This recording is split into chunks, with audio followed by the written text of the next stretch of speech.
everyone. Welcome to another episode of Beauty and Brains. Thank you so much for joining in. I am here today because I want to share with you a really simple, accessible for anyone, anywhere, remedy for lightening your emotional load. If you are depressed, if you are anxious, if you are in a state of a lot of stress, you're fearful, you're worried, you can't get out of this, the mind feeding and recycling like all of this kind of turmoil that's going on up there, that's adding to a lot of restlessness and movement, and you just don't know where to turn. You know, you're not someone that's going to just like take antidepressants. You want a long-term solution. You want something that will make you feel good in the process. You want to feel a little bit more empowered and in control of healing your own body and mind and spirit that is not rejuvenated and not serving you right now. I want to remind you to get back to nature. Get back to nature. There are so many studies that are showing the benefits of nature on people that have depression. You know, lowering cortisol levels in the body, which is inflammation ultimately, right? From stress. The cortisol comes from stress, like how nature lowers these cortisol levels because it supports the parasympathetic nervous system. So taking us out of that fight or flight, and how being in nature takes the load off of our prefrontal cortex in our brain, which is our brain's hard drive. That's our hard drive. That's always going, right? Like that's what's going on. You can think of it as like the hard drive on your computer. That's the prefrontal cortex.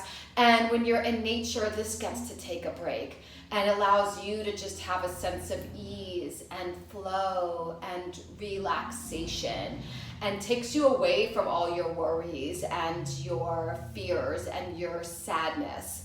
So in Ayurveda, we have to nourish our senses as much as we have to nourish our body, and the fuel, using food as the fuel for our body, and food as delicious medicine.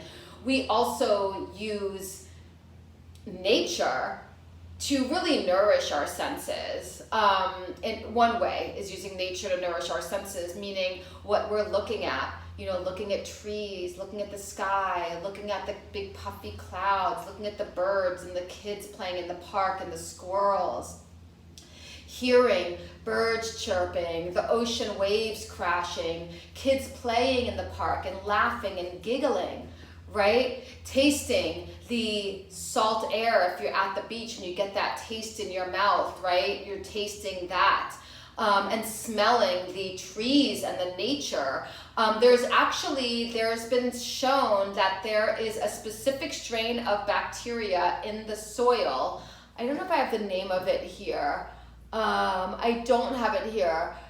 In a study, how a strain of bacteria in soil, it contains serotonin, you guys. So isn't it interesting that nature is our medicine, right? From the food that it will give us. Mother Earth is our medicine. It's our medicine.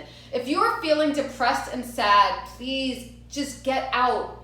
Leave the space where you are. If you work from home, or every time you're at home you just feel stressed out, just go out. Even if you I grew up in New York City, right smack in Manhattan on the Lower East Side. Not a lot of nature going on, but you can find it. I lived a few blocks from Washington Square Park. I could go to Washington Square Park. I could walk all the way west to the Hudson River and walk around there, where at least I'm like, there's a lot of open space and some trees. In the West Village, and parks, lots of little parks going on. So even if you are, Union Square Park was also like walking distance. I mean, everything's walking distance in Manhattan and the city, because that's what we do. We don't drive, we walk. So, or hop on the subway, but going to the park and sitting in the park, if you're in an urban environment and you're like, what's she talking about? She lives in Southern California, she has the beach, salt air. Well, you have clouds, you have a beautiful blue sky, you have snow when it falls out of your window in the wintertime, or a thunderstorm or rain. That's nature listening to the rainfall. you know, smelling the rain outside right before it's about to rain or right after it rains. Again, looking up at the sky, looking at the birds, listening to the birds. We can all experience that. When I lived in Paris, I used to love going to the parks in Paris because, I don't know, there's just something about the parks in Paris, different than New York, where you feel more relaxed because people do take their lunches in the parks. Like you see everyone sitting out and having their little sandwich and they're feeding the pigeons. I swear to God, the pigeons in Paris are the best looking pigeons you'll ever see. Their feathers are like super glossy, they're plump, they're like really good looking because we're feeding them amazing baguettes and cheese and all kinds of stuff in Paris. But there's a lot of nature in Paris. It gives you something that Manhattan doesn't give you, a lot more nature. Parks are everywhere. You know, little botanical little gardens are all over the place in nature. So in Paris. So find your experience if you live in an urban city. And if you don't live in an urban city, mark it in your calendar to get out and go to the beach, twice a week. You're gonna put that in your calendar. I'm gonna go down to the beach, or I'm gonna take a hike. Or I'm just gonna, take a nice evening walk. Early evening when it's still light out a little bit, and look up at the trees and look at the sky and nourish my senses and do some good breathing and just let myself be immersed in nature. In Japanese culture, there is something called forest bathing. And it's called, I have that here in Japanese. I do not speak Japanese, but it's called Shinrin Yoku. Shinrin Yoku, forest bathing, where you go to immerse yourself in nature and to be surrounded by it to calm and to restore and to rejuvenate. And there are even researchers in Finland that use nature they study how nature can heal things like depression as an anecdote for depression and these, anxiety and these stress disorders. So that's something in studies that are happening in Finland. So all over the world, this is happening. Ayurveda understands that we are connected to our environment around us and how to use our environment as that delicious medicine.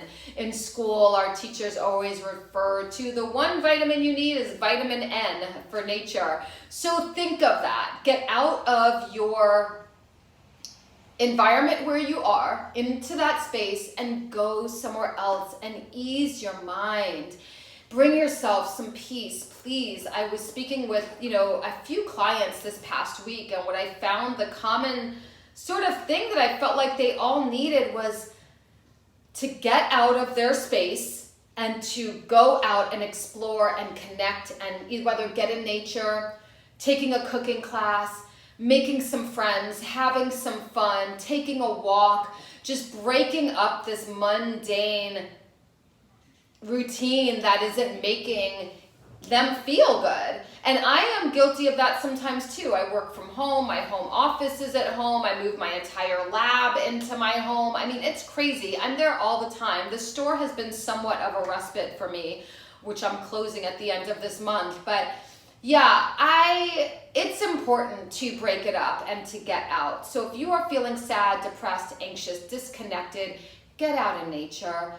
Relish in it, smell it, see it, feel it, the breeze on you. We're going into fall now. Like there's such a beautiful, that spirit of autumn is in the air. I know you guys know what I'm talking about. Even a little bit of a briskness. I'm even feeling it here in Los Angeles after a crazy hot winter.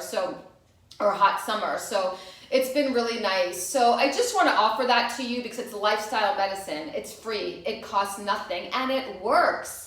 Again, it works, it's effective. You just have to be open to making that time for yourself and prioritizing it and trusting that it will work, doing something different, okay? So vitamin N, get to it. Let me know, leave a comment below if this is something that you feel has worked for you in the past or you're gonna try something and do something different. Like my mentor, Amy Porterfield, always talks about DSD, do something different. Get out in nature, put it in your calendar, and make a point to participate in your natural environment. Okay, you guys, so I hope that this helps you, and I'm looking forward to hearing from you, and have a really great day today. Talk to you later. Bye.